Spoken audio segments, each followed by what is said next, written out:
3 des meilleurs moments de Sarah Knafo. Donc faire ce lien en permanence, c'est beaucoup de mauvaise foi et pas tout à fait le reflet de la réalité de la délinquance. C'est-à-dire qu'on peut pas tout mélanger, on peut pas mélanger les délits, les crimes, les faits les moins graves, les faits les plus graves et en tirer des règles générales.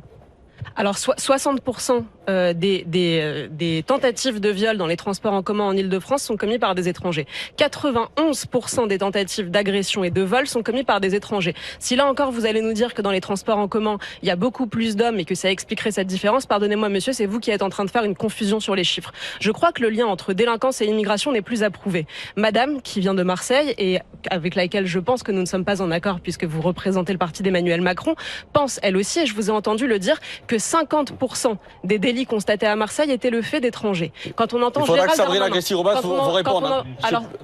quand on entend Gérald Darmanin, qui lui aussi fait le lien entre délinquance et immigration, je pense que la plupart des Français sont d'accord avec moi.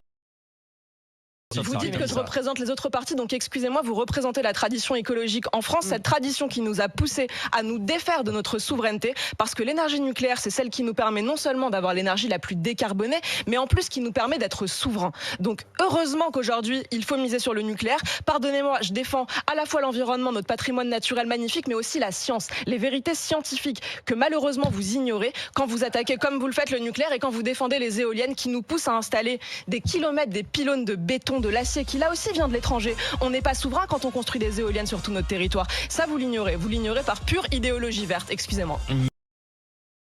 Je réponds directement. Je ne vais pas polémiquer ni être idéologue. Non. Je vais juste vous dire que moi, je viens de Seine-Saint-Denis. Ouais, ça changera. Ça changera de vous.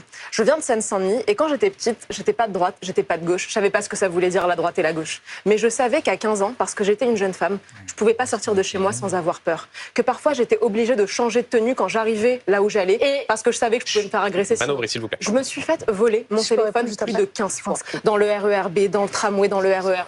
Et quand je rentrais chez moi, j'avais les larmes aux yeux. Et j'avais honte de dire à mes parents qu'ils devaient me racheter un téléphone parce que je pensais que c'était de ma faute si je m'étais fait agresser. Vous vous rendez compte, on fait vivre toute une jeunesse dans ça, toute une jeunesse. Et c'est pas de l'idéologie de vous dire ça. On est des millions à l'avoir vécu. Je pense que beaucoup de gens qui m'écoutent là ce soir, qui sont pas forcément des gens de droite, encore moins d'extrême droite, se disent que ça n'est pas possible de vivre comme ça dans un pays comme la France. On est un grand pays. C'est pas possible de s'habituer à ce genre de choses.